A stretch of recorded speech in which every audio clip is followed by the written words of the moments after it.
boy.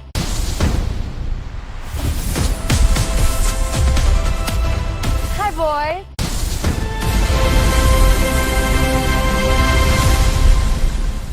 Hi, boy.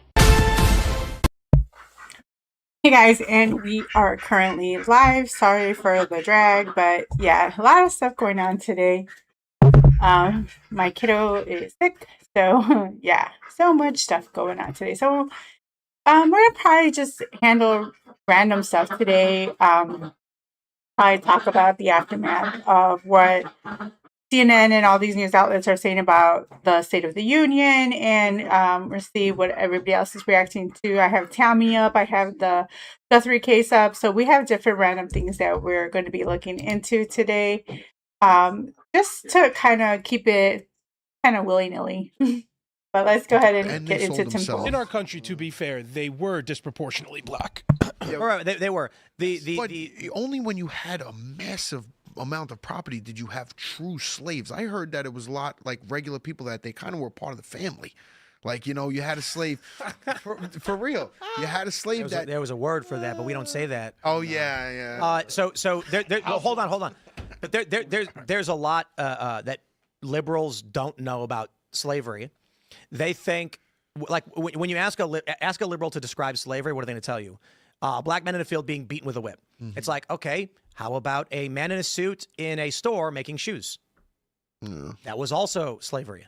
Even in my liberal college classes, when we did American history, they made us watch this video of an interview from probably the 60s or 70s with one of the last living slaves who was still, around. And he said, well, I remember it wasn't that bad. And I'm like, oh, man. Wait, what? Oh, God. Well, the thing is, the North was as racist could be. I mean, come on, we had the Civil Rights era 100 years later. They wanted wage workers. Right. And the South, it was around 3% of people who owned slaves. So the Civil War, 3%, because it was wealthy. It was like big companies. You know what I mean? Like, how many people own an Amazon warehouse, or like a distribution warehouse? It's like not that many relatively. So how many people need 100 workers working for cheap? Yeah. The other thing is, they never really ask themselves these questions of like, how did slaves buy their own freedom? Because the origin of slavery was that there was an indentured servant to a black man who could not pay off the debt, no matter how much, like a lifetime of work would not pay off the money owed. Mm-hmm. So a court ruled he would remain indentured for life, which created de facto slavery. Mm.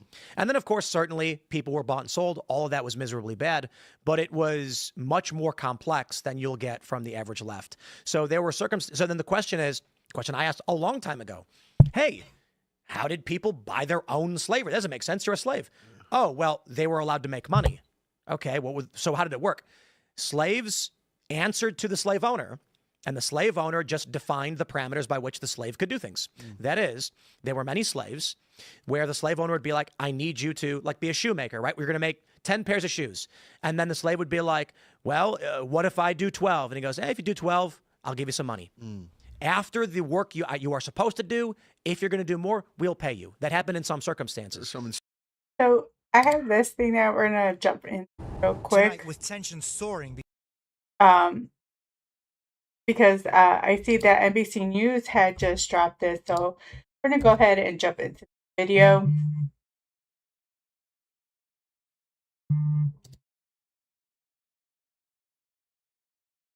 So this is saying that Cuba, oh my gosh, Cuba says 4 people killed after gunfight with Florida speedboat. So let's go ahead and check it out. Tonight, with tension soaring between the U.S. and Cuba, new fears of an escalation. Hopefully, it's not as bad as we fear it could be, but can't say more because I just don't know more. The Cuban Interior Ministry saying 4 people were shot and killed and 6 others injured after Cuba's Border Patrol intercepted a speedboat in Cuban waters. They say the speedboat was registered in Florida and that all of this happened off Cayo Falcones on the island's northwest coast, where Cuban officials say passengers in the speedboat opened fire on Cuba's Border Patrol as they approached, and Cuban officers fired back. The Cuban regime claimed on TV tonight that a Border Patrol commander was injured and that Cuba will protect its territorial waters. Particularly in that region of the world, was just like a powder cake, right? Could blow up at any time.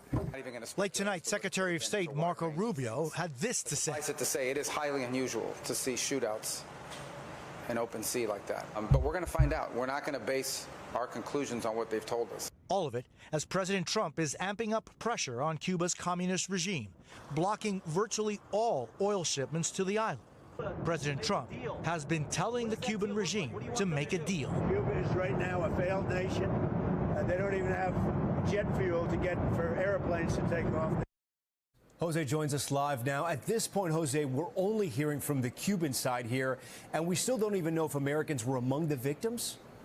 That's right, Tom. Secretary Rubio says there were no U.S. government personnel involved in this, but we still don't know who was on that speedboat or where that speedboat was allegedly intercepted. The secretary saying the U.S. will not rely on Cuba's version of events. They're working to independently get the facts and determine how to respond. Tom. Jose Diaz-Balart on that breaking news for tonight. Jose, we thank you. We thank you for watching. And remember, stay updated. That's pretty crazy, what's going on there. So we have that situation with Cuba. Okay.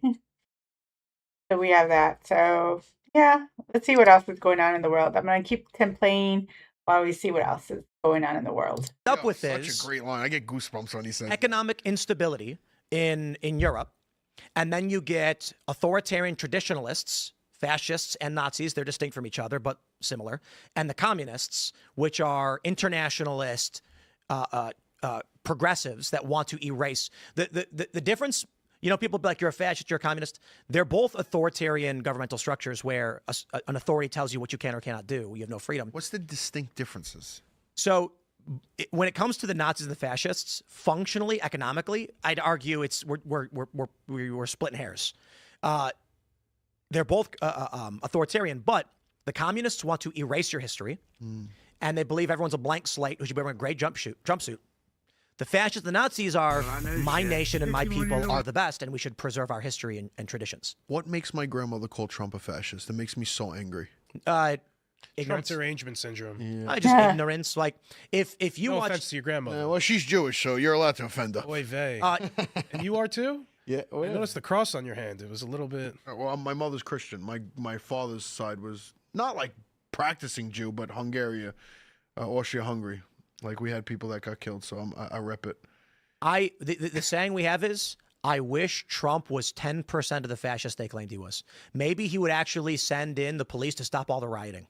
Yeah, like it makes me so angry. I literally want to punch her in the head. That's literally what I've been telling people. Come here, Grandma. I love her with all my heart, but she like, what? Trump's a fascist. I don't know. Like, part of me thinks your grandma would kick your ass. No. She'd take off the slipper and she'd be hitting you. You'd be like, stop. The chancla. Maybe but yeah, it makes me so angry. Like, but she really does have TDS, bro, and it's sick. It's crazy. It's like nowadays, fascism is just it's a catch-all word for someone that's authoritarian or they believe is authoritarian. They don't understand any of the tenets of fascism. They don't understand that there's a difference between Nazis and fascists. Even though Nazis are fascists, not all fascists are Nazis. They don't. Any of the nuance is all gone. It's just bad person that I don't like that that is pro-conservatives.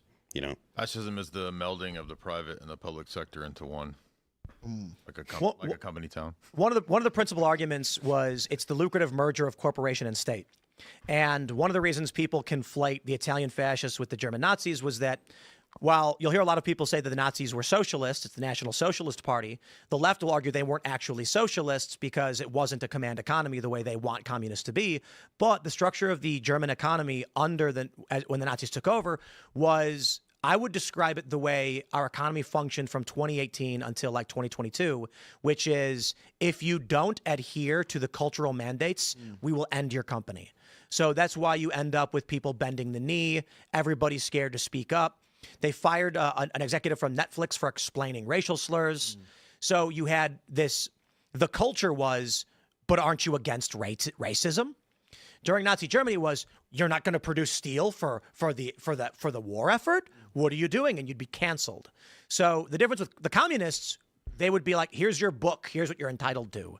And then it's like, the state's doing it. The fascists were like, why won't you do what we demand of you? And then you'd have all these social pressures, which I think is to a degree scarier in some ways. So the cancellation thing is more fascism. Nazism. Communism is more kick your door in and kind of kill you if you don't do like it. The fascists and the Nazis very, very similar in the general description. The fascists being the merger of corporation and state, where the state would basically go to the corporation and be like, "You're going to do what we want you to do." The Nazis basically did the same thing. The argument, however, was that it was cultural enforcement. Yeah. You don't want to be. There's that famous picture where everyone's doing the Nazi salute, and the one guy's like this, and it was like, you don't want to be that guy. You are going to march with everybody in lockstep, or else. You will not work in this place. So it was more de facto. And that's pretty worrying. The thing about the communists is that everyone was just scared and would do, right? So there's similarities. The principal differences I see was in both systems, the authoritarian state is going to make you do what they want you to do. You're only allowed to buy what they let you buy. There's limited degrees of freedom in certain areas.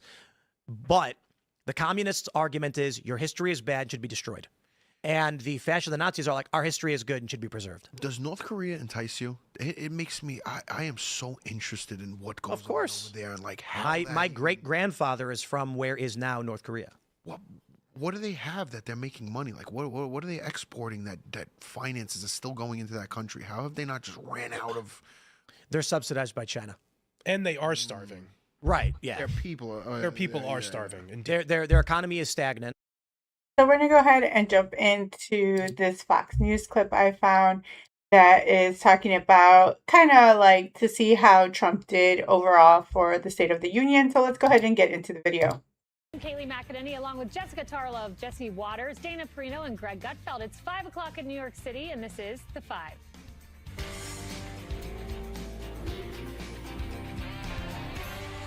So a lot of the stuff we're going to talk today about is probably going to be everybody's reaction. Trump came out swinging in his first State of the Union address of his second term, taking a blowtorch to left-wing policies and the Democrats who support them as well.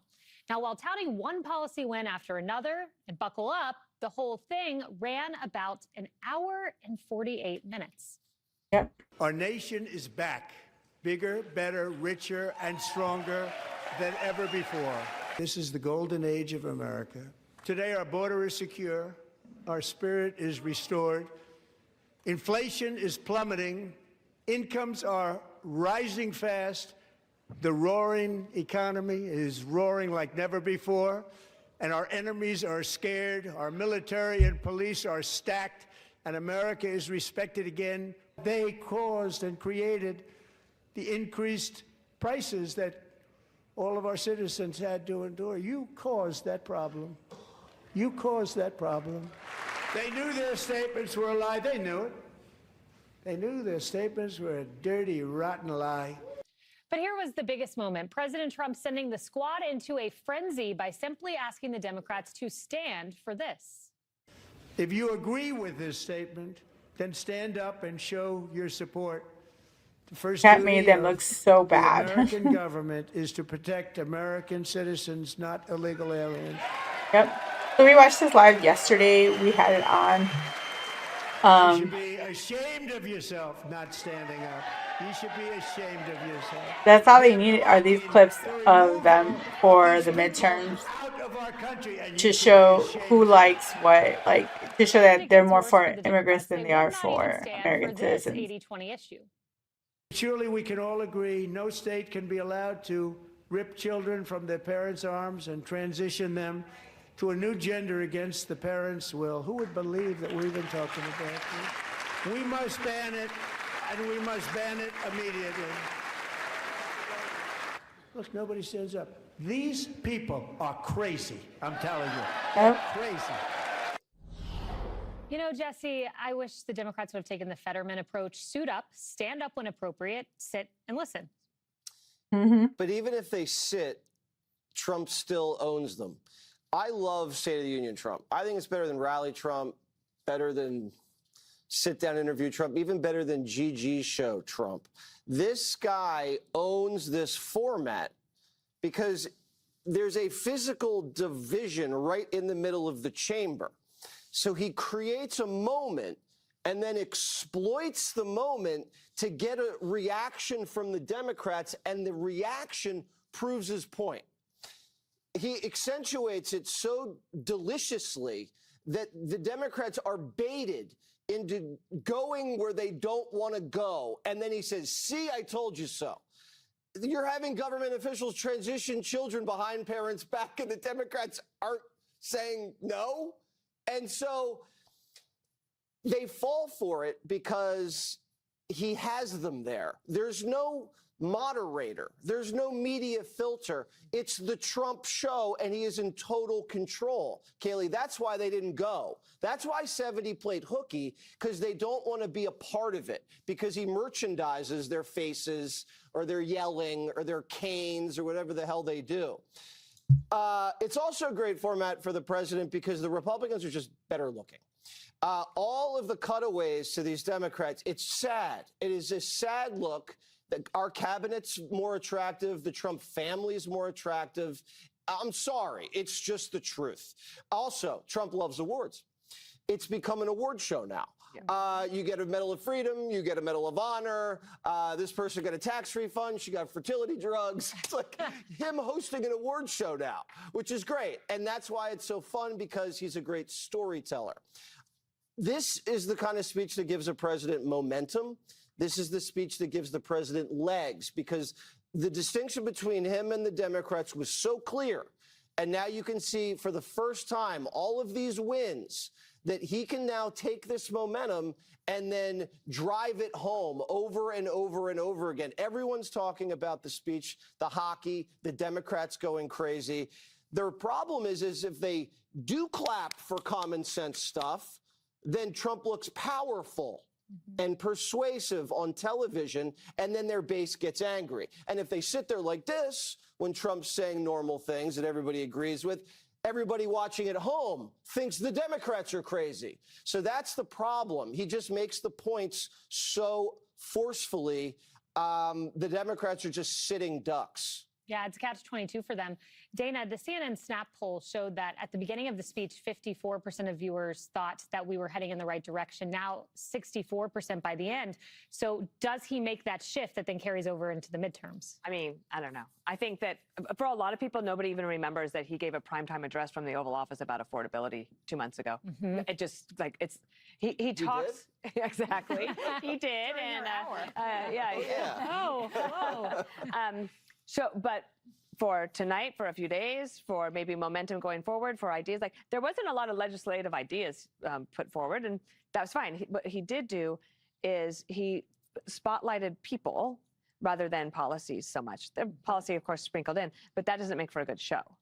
And what did make for a good show was like actually seeing the people who he generally seems to care about, keep in touch with, want to help through their grief, or want to celebrate for their accomplishments, and bookending it with our B block is going to be about the hockey team, and we're going to get there. But then at the end, you have the 100-year-old man who is getting the Medal of Honor from. It's crazy how they didn't stand for all these people. I believe they stand for one or two. I think one of them for sure.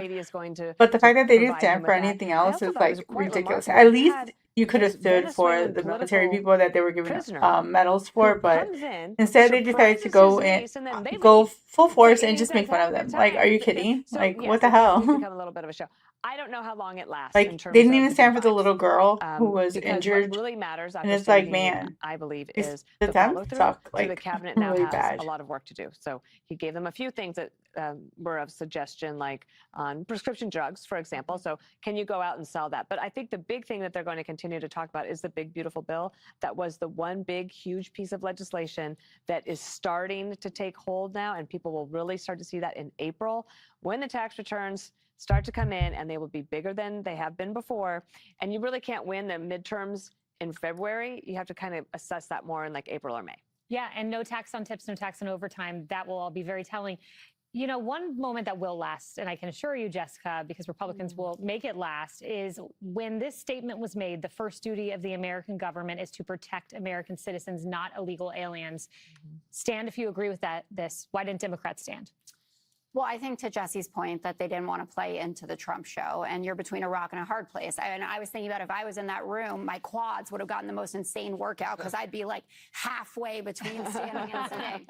And I mean, I think the State of the Union has far less impact than it used to. I mean, these things happen, and as Dana said, then we kind of move on past them. I mean, the last State of the Union for Joe Biden mattered a lot because it was the proof of life video, right? So we had that for a little bit, but in general, it was kind of any other night, which I think is why so many Democrats felt like they had leeway to go and do something else. And Leader Jeffries said that that was fine.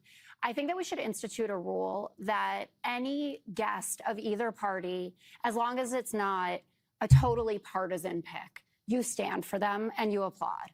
If it's someone who served the country, if it's someone who something terrible happened to them or their family, no matter what the president has said about them, like there was no reason that President Trump had to lie about who killed that poor Ukrainian refugee on the North Carolina train, said that she was killed by someone who's here illegally. She was killed by an American citizen who was from Charlotte, North Carolina. That's unnecessary, but that family deserves applause, no matter what's going on. And I think that we should institute that. In terms of Jesse's analysis of the evening, there are a lot of people who did not feel the same way. The Navigator Research was doing dials throughout the whole thing. President Trump went out there, went through his greatest hits, and did not do what his advisors had hoped that he would do, which is to say, I feel your pain. This is a work in process. We've had some wins, but there's more to do. So they showed that the dials went down when Trump mentioned the golden age, that prices are down. But his overall speech was really good. His numbers jumped by 10. On American consumers.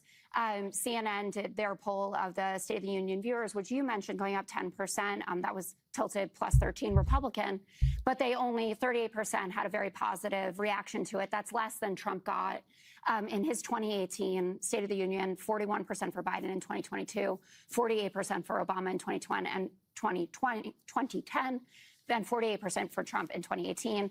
Lots of lies, you know, about the amount of investment and what the costs are doing, more Americans working today, et cetera. But the most important thing that he said, and Democrats are laser focused on this, is that he said Democrats cheat. The cheating is rampant in our elections. Their policy is so bad that the only way they can get elected is to cheat. That is laying the groundwork for subverting a free and fair election. He's already said, I'm sending ICE to the polls. They're going to have poll watchers. There are teams of lawyers. I thought there wasn't going to be an election. That's what Gavin Newsom said. It doesn't, Jesse, it just doesn't matter. It will be a January 6th redux. If it's close, doesn't matter. We're going to have the midterms. Democratic.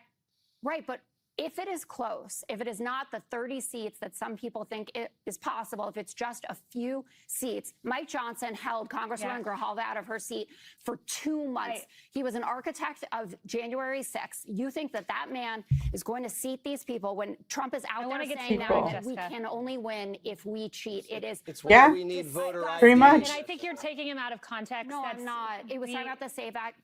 Greg, I want to get to you, but he was about passing the Save America Act. He was laying the groundwork for that. Greg.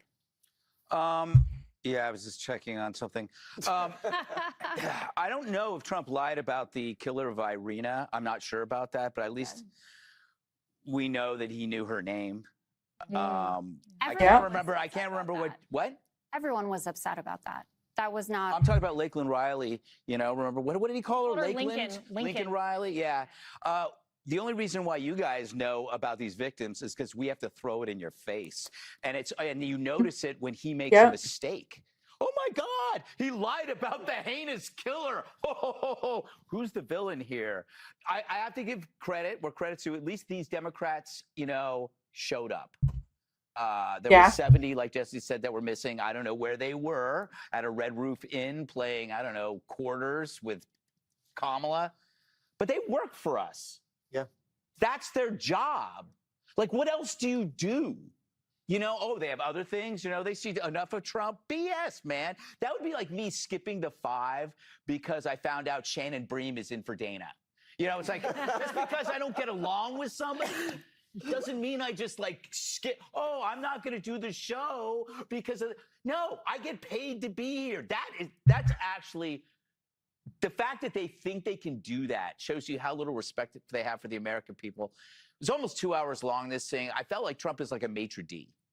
at a restaurant who is so proud of the specials that he's going to go through them no matter whether you like. I got the veal scallopini, I got the lobster thermidor, I got the quail surf and turf. If you need to lose some weight, we got the Cobb salad. In Ilhan, we have some goat on the menu. He's just proud of everything, and this is the consequence of having so many successes. It's easier just to have one or two, or in Biden's case, have none and just lie. But he's had a mind-numbing amount, whether it's the crime, the border, economy, foreign policy. It's incredible. The equation for me is simple. The angrier and more sullen the Dems are, the more effective and successful Trump's policies are. It's almost like watching that carnival game where you take a large mallet and you hit the lever and it rings a bell. It's like anything Trump says, his success is measured by this explosion of envy and resentment that you see on the other side. That every instance, Dems become like the villain in the climax of a movie where the hero saves the town and gets the girl. The evil conspirator is glaring from a police car window. Ugh. Sometimes at the end, he'll smile and go, you know what? Maybe he is right after all. But they never will. Trump's figured out the secret sauce. If you want to do America right and own the libs, just succeed. Because the Dems hate your success and will reveal their dark hearts by not applauding the good things you do. So you help the country, you own the libs. It's like a win-win. Last, I have to point out Ilhan Omar. She repulses me, and I'm trying to find out why, because she's not unattractive. She has an unusual amount and kind of anger. She has no right to that level of rage in the United States of America, the country who gave her corrupt ass a new life. It's not like she's a homeless Vietnam vet who can't get services and should be enraged at the government. She should be kissing the ground she walks on instead of spitting on it. And her anger is also reminds me of the radical who, given power, would destroy you. She would show no mercy for you if you were below her. Like, the look on her face is somebody who would step on your neck instead of giving you a hand. And that is not the kind of person we should have in our leadership. It's not the type of person we should have in this country. And if we find out that she screwed up on her immigration stuff, she's got to go. Yeah. She should be thanking President Trump. I think for finding Marco fraud in Rubio her should just district. take It's a away positive her thing. sins. All right, coming up. Hey, Sean Hannity here. Hey, So click here to that subscribe. was the Five's take on that. Let me see what else is popping up. Like, all these different people are kind of giving their takes on what they think, how, you know, the State of the Union went. We also have one from and the reports that nearly half of the Democrats from John Fetterman, which I want to share with you guys real quick. Like, so today it's going to be a kind of slow day, but I know it's mainly because everybody's trying to give their takes on what they think, how the State of the Union went. So we're going to go ahead and just jump into John Fetterman and see what his take is on this whole situation.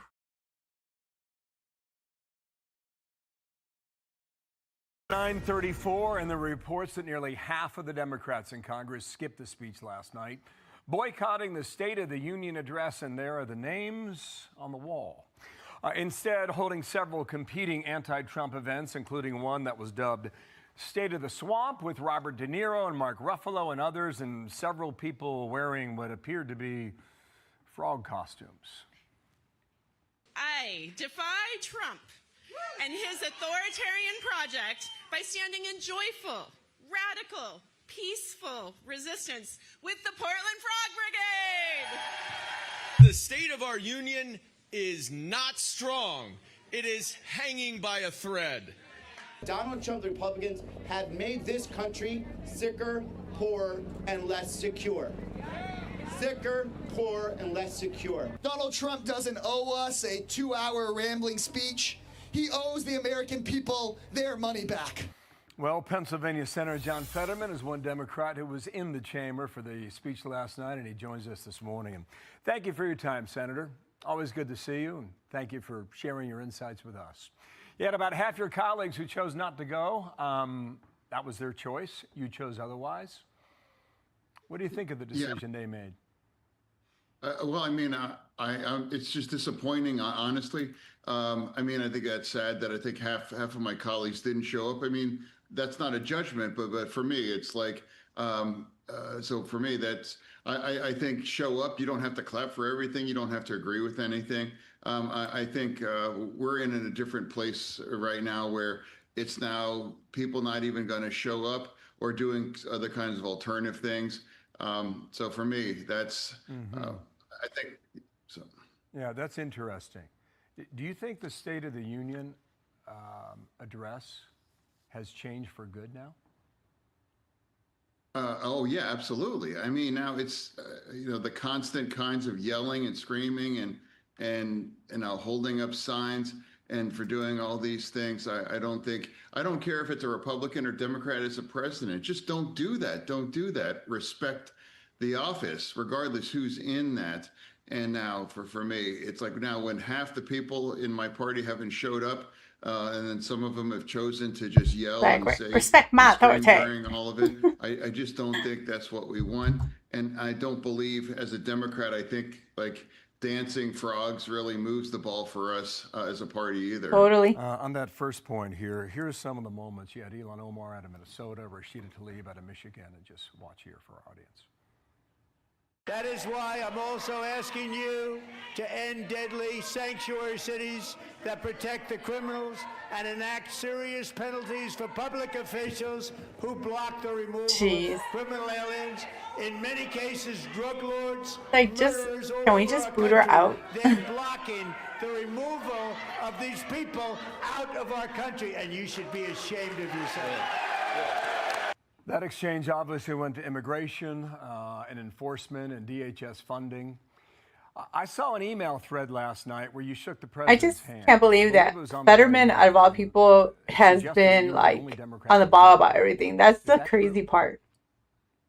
Like, I'm not a Democrat or anything like that, but I gotta give this man props where props due. You know, like he might be a Democrat, but he actually votes for his constituents, not for the woke. You know, and he doesn't fall in line, which is why the Dems want him out.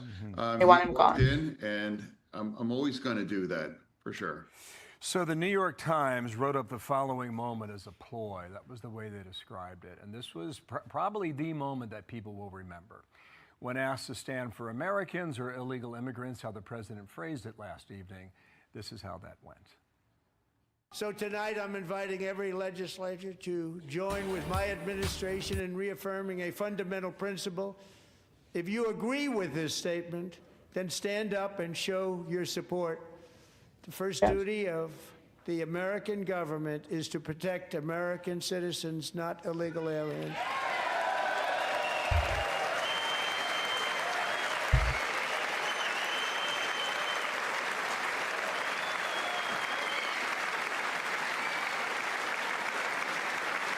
Isn't that a shame? You should be ashamed of yourself not standing up. So, Senator, to you, do you consider that a ploy as you look back on that 12 hours later? And if I may, did you sit or did you stand for that moment? Well, for me, I never checked to see what the rest of people in my party would stand up and clap for. I clapped with a lot of those things that it seemed like others. Like I stood up and I clapped to recognize the family that lost their daughter, the Ukrainian girl that was stabbed to death, in North Carolina. And I stood up and I clapped that political prisoner from Venezuela, how you can't celebrate those kinds of things.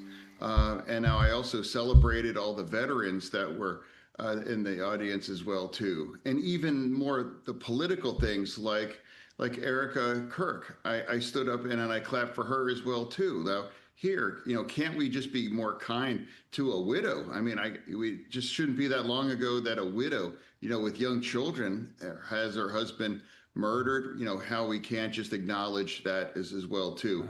Whether why people would attack her, whether the left or the right either. So I'm always going to stand up and clap for things that I agreed with like striking the Iranian, sites now for me. I never worry about who's standing up or clapping. If I see it, I'm going to. If I don't agree with it or whatever, I'm certainly not going to yell and scream and disrupt the whole thing. Well, I don't mean to speak for them, but I know they appreciate that and seeing that in the chamber.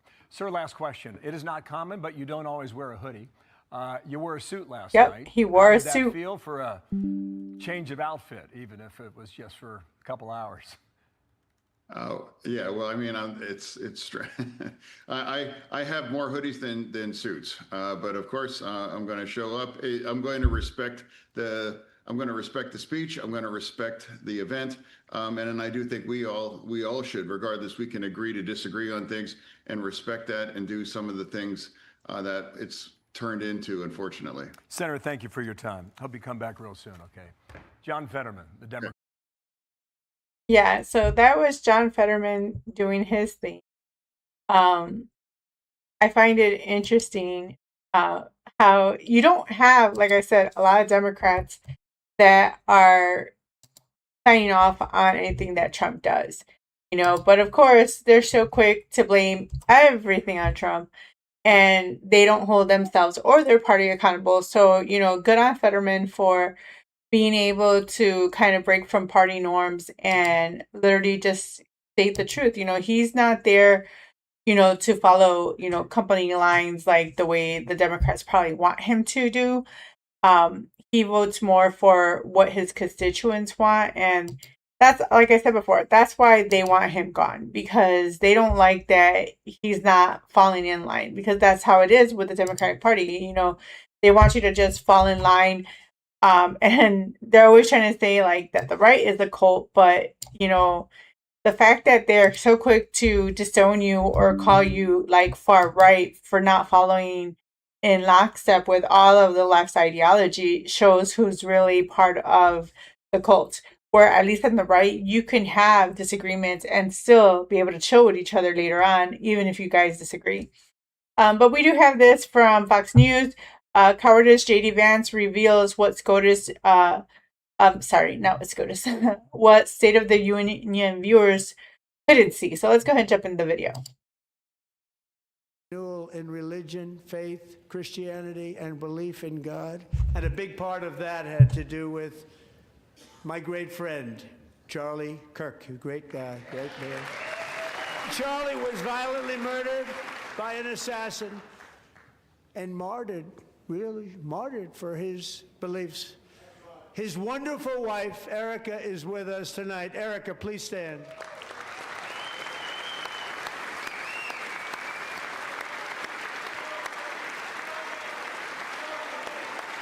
Thank you, Erica.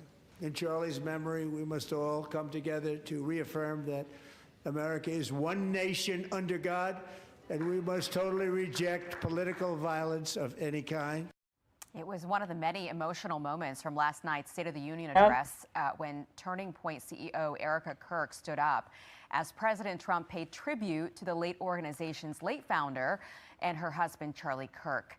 Trump credited Charlie with the religious revival movement sweeping across the country. He also described Kirk as a martyr for his faith, taking the moment to denounce political violence of any kind.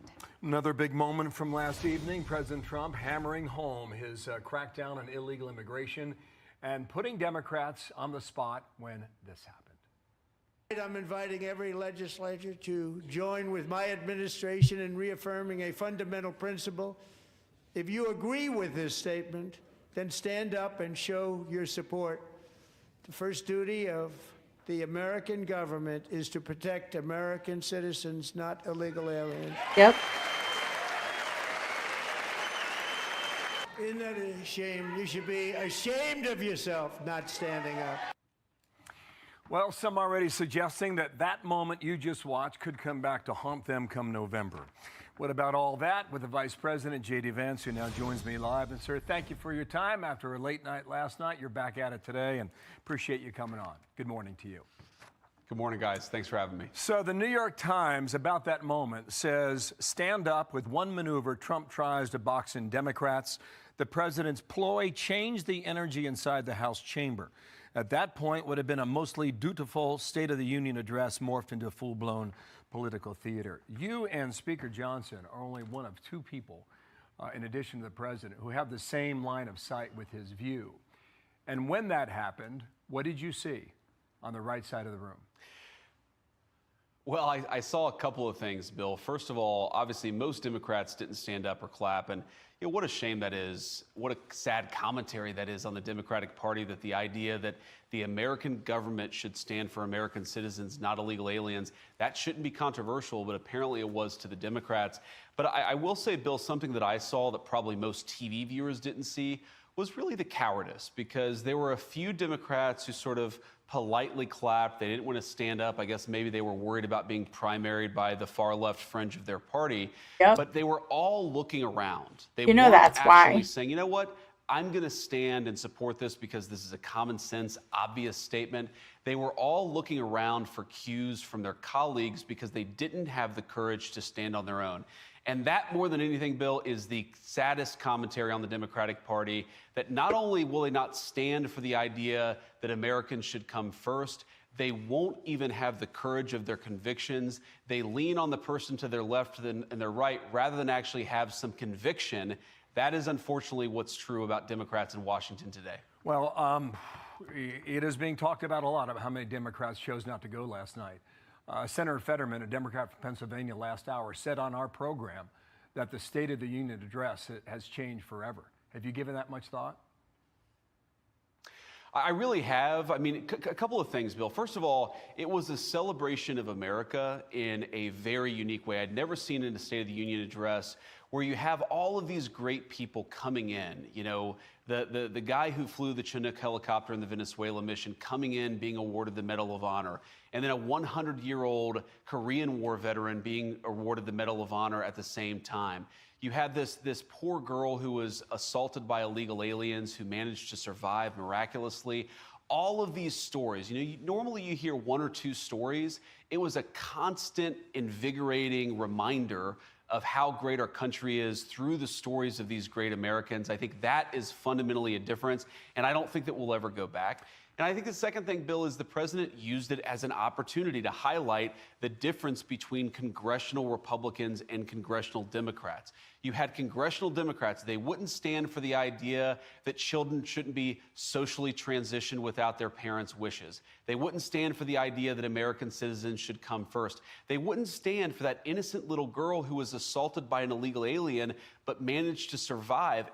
Whatever your politics, whatever your views on immigration policy, can't we all stand and clap for an innocent young girl who shouldn't have been assaulted and was, being held by her dad? It was such a heartwarming moment. I think every American, Democrat or Republican, thought that was a great moment for our country. The only people who didn't believe that, apparently, were the congressional Democrats in that chamber. I think it shows again how broken their party is.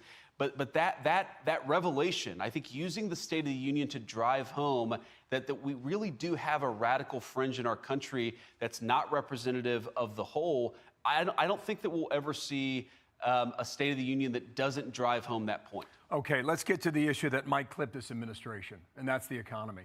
On screen now, we can show you three of the most recent polls about the economy and how about Americans are feeling about it. Everything in red. Our Fox polling disapproves at 59%, Washington Post, ABC News 57%, Wall Street Journal at 54%. It seems like you're pushing a car uphill, and you've got 9 months to turn it around. You know Democrats are juiced. They are ready to vote tomorrow.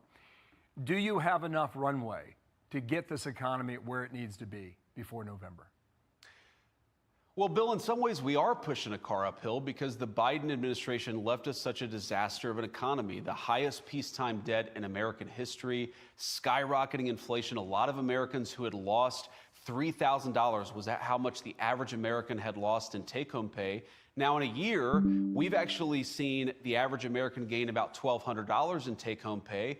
But if you're sitting at home from the perspective of the Biden administration, you are still worse off than you were when Joe Biden took over. So we are absolutely pushing that car uphill. But here's the good news, Bill. I think we're about to get over the hump. I think that tax season is around the corner. A lot of Americans, because of no tax on tips, no tax on overtime, no tax on Social Security, they're about to get a massive tax income refund.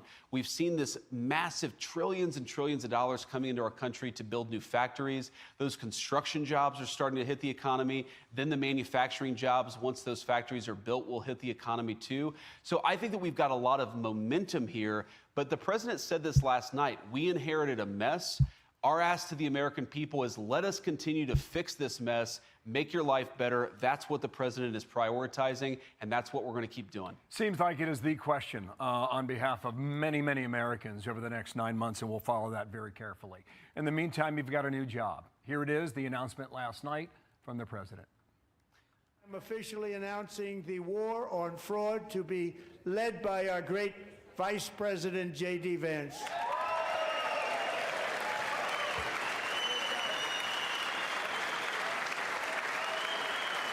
He'll get it done.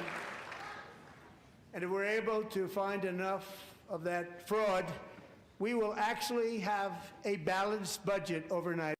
So here are some of the allegations. California, $8 billion in suspected COVID fraud. Minnesota, 19. Massachusetts, almost 15. And Maine, $45 million in improper Medicaid payments. As you look at this, go ahead and explain it to us, because we want to understand what the job is. And what do you, Bill, what do you think the number is? Well, I don't know what the top line number, Bill, is, and I think that's unfortunate that nobody has ever tried to take a systematic look at how much fraud there is in the federal government. How many illegal aliens are on Medicaid? We know that it's billions and billions of dollars that should go to American citizens. It's going to illegal aliens. How many fraudulent daycare centers have been set up where that money should go to American citizens to help their kids get into childcare? Instead, it's being stolen from them by illegal aliens in our country. How much have government officials actually been complicit in this fraud because some of them have gotten wealthy, or at the least, they've gotten campaign donations from the people who have gotten rich from that fraud? The story of the American economy in so many ways during the Biden administration, Bill, is that the American citizen was ripped off for people who shouldn't be here and by politicians who should have known better. And the Trump administration, the president has asked me to take a full whole government approach to trying to understand that. And what does that mean, Bill? That means, first of all, the Department of Justice is going to be investigating and, where possible, throwing fraudsters in prison. But it's also going to mean that Scott Bessent and some of our friends at the Treasury Department, we're going to be looking at income tax records. We're going to be trying to understand how it is that the American people have been defrauded, how it is that people have used resources and programs that should go to American citizens instead have been going to fraudulent uses. There's a whole host of tools that we have that have never been used. And the president, I talked about this a couple of months ago and said, what if we just did everything that we could to stop the fraud that's being committed against the American taxpayer? The president said, great idea, let's do it. And we're going to work on that very aggressively over the next year. Need a quick answer. Over the next year, is that the time frame? Is that 12 months? Well, it's going to continue beyond that, but I think that we've already discovered a lot, Bill, and really I think the next year is where we're going to try to uncover as much as possible and run at this as much as we can, but it's not going to stop after a year. All right, we have big topics, too, on the line. You got 5 years of war in Ukraine. You've got Iran on the precipice of something. Stay tuned and stand by, Mr. Vice President. More on that when we come back. After midnight hammer, they were warned to make no future attempts to rebuild their weapons program, and in particular, nuclear weapons. Yet they continue, starting it all over. My preference is to solve this problem through diplomacy. But one thing is certain, I will never allow the world's #1 sponsor of terror, which they are by far, to have a nuclear weapon. So there's the president touting his push to try and end the Iranian nuclear threat. Not easy. There's a new round of talks scheduled for tomorrow in Geneva. I want to bring back the Vice President, J.D. Vance. And, sir, thank you again for your time. Democrats have significant concerns, especially those who were briefed yesterday behind closed doors by the Secretary of State, Marco Rubio. Here is Chuck Schumer. Had some comments yesterday and talked this way this morning. The bottom line is he has an obligation to lay out to the Congress and to the American people his goals. That is how foreign policy should work. When you're forced to lay out your goals, you have to meet potential criticism. I am very worried about how Donald Trump conducts foreign policy, and particularly in this area of the world. Sir, you can address that. Iran is not easy, as you well know. What does military success look like? Well, I have to say, I try to understand where other people are coming from, Bill, but I don't know what Chuck Schumer is even talking about. The president has been as crystal clear as he could be. Iran can't have a nuclear weapon. That would be the ultimate military objective if that's the route that he chose. That is, of course, what we're trying to accomplish, as the president said, through the preferred route of diplomacy. But it's very simple. We have to get to a position where Iran, the largest state sponsor of terrorism in the world, cannot threaten the world with nuclear terrorism. And it's very simple. I think most Americans understand that you can't let the craziest and worst regime in the world have nuclear weapons. That's what the president is accomplishing. That's what the president has set as our goal. He's going to try to accomplish it diplomatically. But as we all know, Bill, the president has a number of other tools at his disposal to ensure this doesn't happen. He's shown a willingness to use them, and I hope the Iranians take it seriously in their negotiations tomorrow, because that's certainly what the president prefers. Does that mean the supreme leader has to go? Well, again, I think the president ultimately will make the decision about how to ensure Iran does not have a nuclear weapon. But we're sitting down having another round of diplomatic talks with the Iranians, trying to reach a reasonable settlement, but a reasonable settlement towards what end? Iran can't have a nuclear weapon. It's very simple, Bill. I think the supreme leader and everybody in their system should understand it. We've been crystal clear, and we're hopeful that we're able to come to a good resolution without the military. But if we have to use the military, the president, of course, has that right as well. Two more topics on Ukraine and Russia. 5 years now, Eastern Europe has been exploding. Is Vladimir Putin simply putting you Vladimir off Putin. in these on-again, off-again talks as they go? Bill, I think we've been engaged in very, very deliberate negotiations with both the Russians and Trying the to see if there's Ukrainians. anything else going Obviously, on. the Russians have some Like I red said, lines. The it's a Ukrainians pretty have good some day red today. lines. The president has Mainly just a lot set of the people are entire just team, talking from about Marco what's going Rubio on down to try to bring the killing with to the a close. aftermath You know, of it's hard. the As the whole president has said multiple State of times, the he thought Union. this was So going to be the there's easiest not one much to going solve. on I today. agreed It's with him. pretty It like has turned out chill. to be much more difficult. So But I I'm think that we're checking making to progress, see Bill. I think we're making if progress with anything both the anybody Russians else and is the talking Ukrainians, about it. and we're just going to keep working at it. You know, eventually we're either going to be Right now, successful or you not have a going lot to of be. people. Right Well, I now, know, the like, president has some good optimism there was a that we can bring comparison this thing to a earlier successful in close. regards It's to bad for the world. what It's bad for happened America. So we're going to with keep working at it. You can certainly the understand how left people creating look at their this from the people's, outside. Think that Putin is just I guess, State of the Union versus Trump's, Well, and Bill, it just didn't you go know, well for them. This Hilarious. point, I understand this point, and sure, I'm sure that Vladimir Putin has his military objectives, and obviously he hasn't stopped the killing, even though the president wants that very much to happen. But the way to solve this is to continue to engage in diplomacy, and so that's what the president has asked us to do. We're under no illusions So we're that these waiting to guys are see gonna, how you know, it goes. meet in the middle of a field. So I'm checking to give see each if other a anything hug and else sing is kumbaya. That's why happening. we're engaged in the diplomacy that we are engaged If in. not, We you know, we'll are definitely call it optimistic an early that we can night. get to a point where both the Russians and the Ukrainians feel they've Like I accomplished said, my enough kiddo is of sick, what which they sucks. need to bring the Because killing it's to a one of those stop. things, like, you know That's how what it the goes. president Like, has set us out to if do. All right, big you, stakes on whether both you have those children topics. or, Let's end on a patriotic you know, note. a spouse or Last whatever, night, red, boyfriend, white, and blue. girlfriend, whatever. And gold. When someone gets sick, it always goes around the whole house. So I'm trying really hard to avoid getting sick. Because, like, when I get sick, it's very rare. But, man, it's like getting hit like a semi. Like, I'll be out for a whole week, which sucks. Who just made the entire nation proud. The men's gold medal Olympic hockey team. Come on in.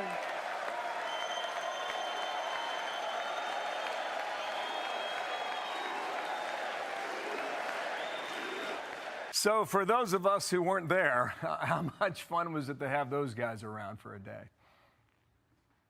Bill, it was so electric, so fun to have him in the White House, obviously at the State of the Union. You may not have been able to see on TV, but Mike Johnson and I were probably the only two people in the House who couldn't see the team when they walked out because they were sort of directly above us in the chamber. But we're so proud of those guys, and it was just a great moment for the country. Again, Bill, the State of the Union was really just a celebration of our country, of our war heroes, past and present, of all the great things that we've been able to accomplish over the last year, of the incredible Olympic hockey team that won gold medal, both the men and the women's team, of course. It was just a very, very cool moment, a very patriotic moment, but I really think it set the tone for the whole speech. A celebration of our country. We ought to be proud of our country. We've had a great and proud history, But under this leadership, under the president's leadership, I really do believe, Bill, the best is yet to come. We just got to keep working at it. All right, we'll watch the women come to the White House very soon. We'll cover that then. Sir, thank you for your time. I know you go to Wisconsin tomorrow. The president goes to Corpus Christi, Texas, and we'll see how the message is received. J.D. Vance, thanks for coming on today. Thanks, Bill. All right, Aisha. Hey everyone, I'm Emily Campagno. Outside Catch this me video, and my co-host Harris Faulkner and Kaylee McInerney. That I wanted to show you guys. Well, never loads. So this is in regards to the cartels in Mexico.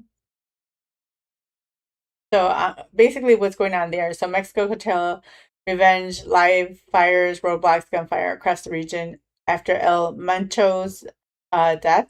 I wanted to show you guys this one because this one's still going on as well.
Nada.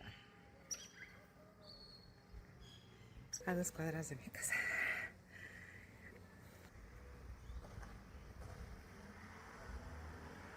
El humo está densísimo. Mira.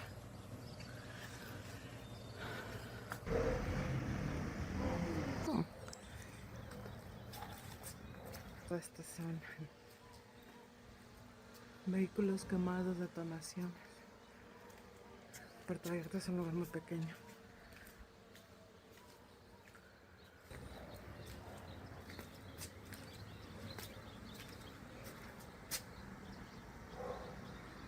Aquí las quemazones y los incendios en Vallarta.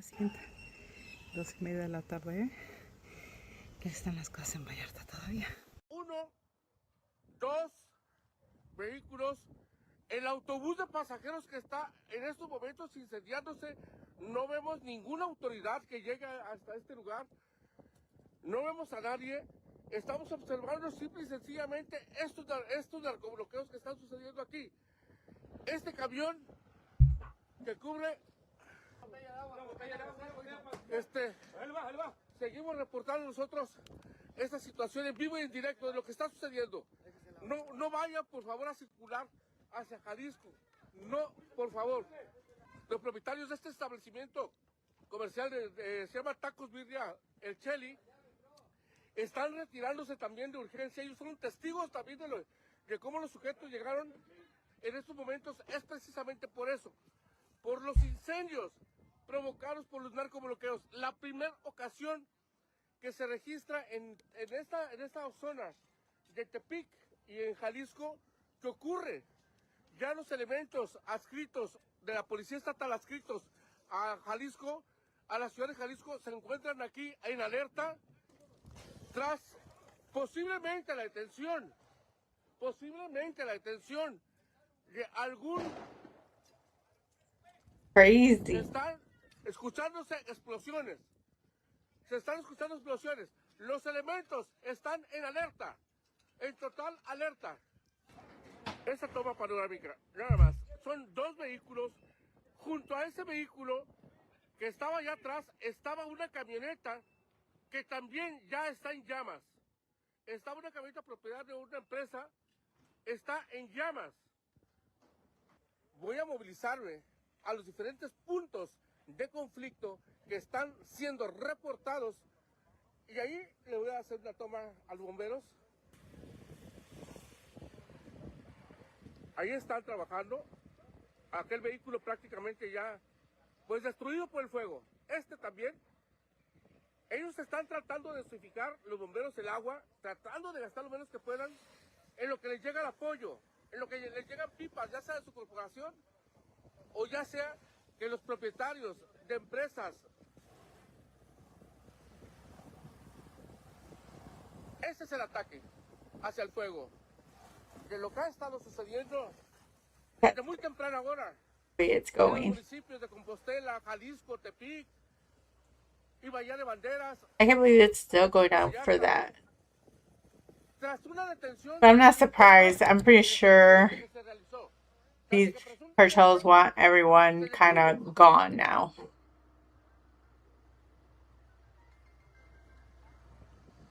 Like, that's my thought process. Sinceramente, discúlpeme, no voy a contestar ahorita la línea telefónica de la página porque estamos transmitiendo en vivo. Y repito, vénganse con su pipa si la tienen cerca para que los abastezcan. Los bomberos, pues, ellos hacen su trabajo, pero sin embargo, buscan la manera de hacerlo lo mejor que pueden. El tanque.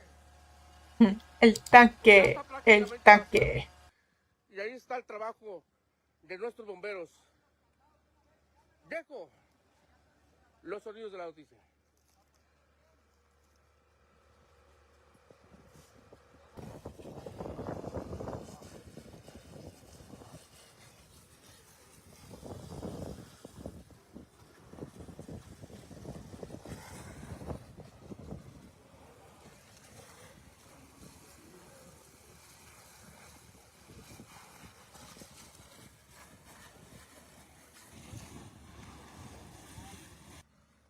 De este personaje,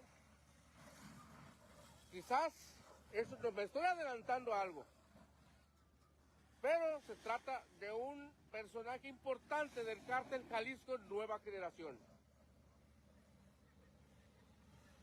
Aquí sigo cerca.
So we're gonna go switch it to something else now, because that one I think it's just gonna keep replaying stuff.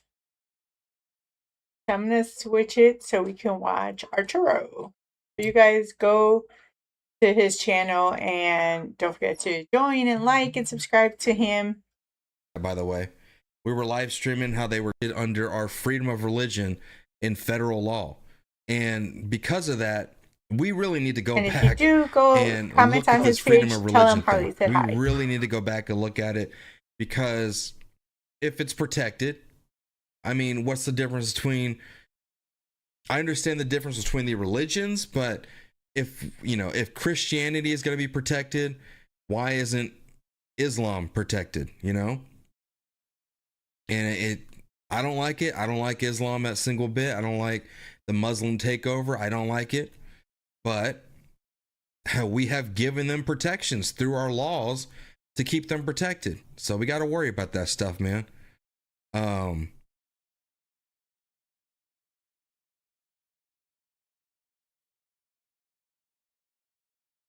You said it meant differing forms of Christianity, like Catholicism and all that stuff. Yeah. It's kind of like birthright citizenship, right? You know how birthright citizenship was meant for a reason, but it's so vague. The laws on it are so vague that people are able to come over here and have anchor babies and take advantage of it. That kind of stuff, you know, that's essentially what's happening with the freedom of religion. It's being taken advantage of. And they know it. They know they can get away with anything and do whatever they want.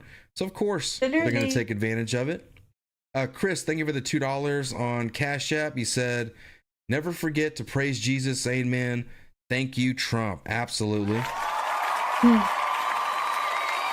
Crafty Doug, thank you for the $10. Vote in November to keep control or we will lose what Trump has accomplished. Yes, we will, man. Rosa O'Haley, thank you so much for the 5. We love your YouTube channel. You do a really good job and you're a really good guy. Well, thank you. I appreciate that. I appreciate that, man. So, yeah, man, I feel really, you know, I love Texas. This is where I live. So this is important to me. And, yeah, man, I'm pretty sure Greg Abbott is going to win this election. It's just, you know, he's got so Here's much hoping, money. guys. Here's hoping. He's got so much money in his, what's it called? Like treasure vault or something like that. I don't know what it is. Treasure chest or something like that. He's got so much money in it that I don't think there's any way he could lose. I don't. But I am concerned about it. I'm going to be, you know, looking deeper into this stuff. Doc Chambers is a good guy, man. You know, Doc Chambers, I think he could definitely replace Greg Abbott. And, you know, let's hope he don't get corrupted either. Let's hope that Slimmy, the guy that I was listening to last night, isn't right. That everybody that gets in the government isn't get corrupted eventually, right? I mean, because we hope that you get people in government and they fight for you. They fight for Americans, right? We hope that we can put people in our government to actually do what's right, not just for themselves, not just to benefit themselves, but to actually get in there and do the right things, even if it means major sacrifices on their part, like Donald Trump. You know, he is powerful enough. He's at the end of his life, not in the end of his life yet, but you know, he's at the ass end of his life. And for him right now, it's like he's willing to cash it all in and to lose everything for the government. I mean, not the government, the American people, for the country, right? And that's why I believe in Donald Trump. I don't think he's in it because he wants more money or he wants to cover up the Epstein files like all these other idiots think. Like, he's in that position because he's making a massive sacrifice. Him and his family, everyone around him, has to make major sacrifices in order for him to get in the government and actually make a massive difference and to turn this train wreck around, you know? So, yeah, man, it's tough to hear that someone I support, Greg Abbott, especially after what he did during the, you know, the immigration crisis, the migrant crisis. It's tough to hear that he could be corrupted and he could be the one allowing this Muslimification of Texas and America to be happening. That's very disheartening, very discouraging. It is what it is too. I ain't even gonna lie. I just cast my vote for him and I was torn between him and Doc Chambers, but I was like, I don't want to risk losing. I don't want to risk turning. I didn't know about Doc. Like, I didn't know enough about him. I didn't do my research on him, and it was just easier for me to vote for Abbott. So, yeah, man. I kind of regret my vote, but I also was thinking in my head, like, well, Abbott's gonna fucking win anyways. He's got so much money invested in him. I'm pretty sure he's gonna win. So I was sitting there at the ballot, man, like really thinking and scratching my head Do I want to give my vote to Doc, or do I want to make sure we can keep Texas red, keep the status quo going? So I was kind of torn on this one, man. I was really torn on this election, honestly. But again, we're just going to have to wait and see. I'll be doing my research on this and staying on top of this story. I'll probably do a video on it tomorrow, and I'll, talk to you guys about all this stuff with Greg Abbott. But I still want to do more research on it, right? I don't want, I told someone they had they had Abbott derangement syndrome. And that's because I didn't do my due diligence and do deeper research. I was looking, people were throwing out a number like he was getting 13 million from a single donor. So I'm trying to Google that and find out about it. And I can't find a definitive answer about someone dumping 13 millions into Abbott's chest or whatever, his treasure chest or whatever the fuck, like the donation thing. But it actually was over a couple years. It was like 6 million here, 5 million here. And then right now he's still the top donor. This Pakistani Muslim guy is the top donor. So we're going to talk about all that tomorrow. I'll get, more stuff together for that video. But yeah, man, I just hope that one day we can actually have people in the government to actually fight for us and not have to worry about, see, look, you voted for Abbott? What the hell? Yeah, I voted for Abbott.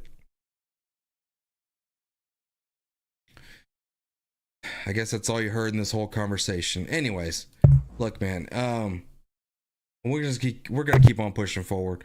I do like what Abbott does when it comes to immigration, saving us from the migrant crisis. We were supposed to lose Texas because of that migrant crisis. The whole point of that was to flood Texas with illegal immigrants. Yeah, that was the literal whole point of I think opening the border Abbott's wide good. open and throw I'm them all kind of in iffy Texas. because the But whole Muslim thing he said, donates no, him. I'm going to put them all on So buses. it's like, is and he we're going a to ship sheep's them in off wolf's to a bunch clothing? of I don't know. sanctuary cities. We're He kind of saved like Texas, on the right? fence He about did a that big one, thing, but a I major mean, thing. And overall, I think he's I loved good. him But for then it. again, I couldn't thank him enough for it, right? But again, I didn't know about all this other stuff with his top donor. what he's basically saying is like, it's that whole Batman trope from The Dark Knight. Dang it, I have it too. Where it's like you're the hero, and you'll live long enough to see yourself turn into the villain. And that's kind of what a lot of these politicians who start off with good intentions end up becoming, it's that whole trope of absolute power corrupts absolutely. So do you still have good people that can come out unscathed? It's possible, but it's never guaranteed. So yeah, I get where he's coming from at this point. Let's get started in LA over here. All right. And if you guys are just coming in here, please hit that like button if you have not already. What? He threw them into the interior of the country reckless? What was he supposed to do? Let them all sit in Texas? What'd you want him to do? What'd you think he was supposed to do? Now, I want to share this other video with you guys that came across my feed as well. This one is coming from Fox News. Mass mob attacks police cruiser in a wild video. This, how it is on the channel. Things be getting wild.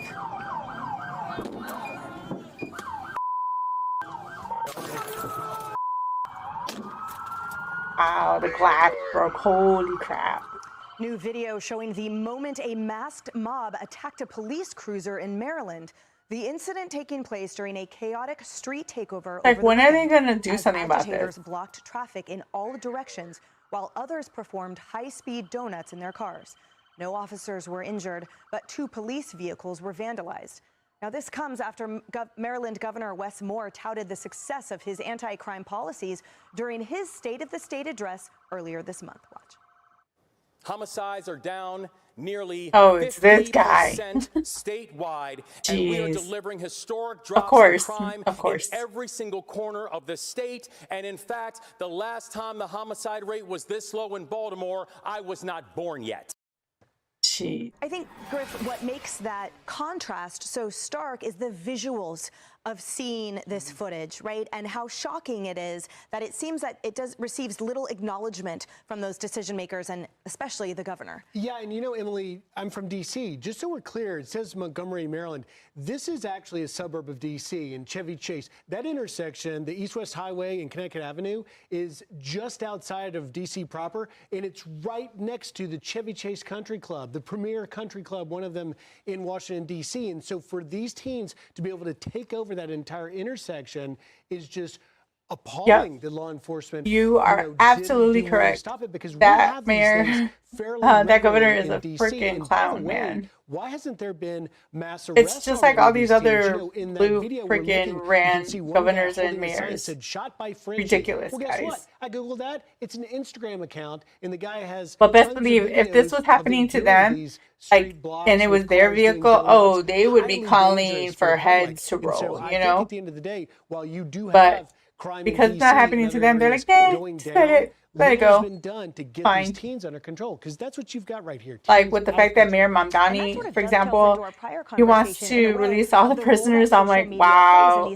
that's straight up gonna be like Escape from New York kind of vibe. Videos on social media, whether it be violence or you know, the on subway rides here that the kids do here that gets their heads taken off. They ride on top of the subways, you know, etc. And we have yet to see an immediate kill switch pull down, which those executives say that they will, because it foments the social currency to capture this online. Yeah, and a lot of these leaders and other media networks, channels will play sound bites of the leaders in these blue cities, and they will blame police, violent rhetoric, and then what do they expect? They blame the right message that's out there right white now. supremacy, So in these racism. communities, that is a very wealthy, nice community.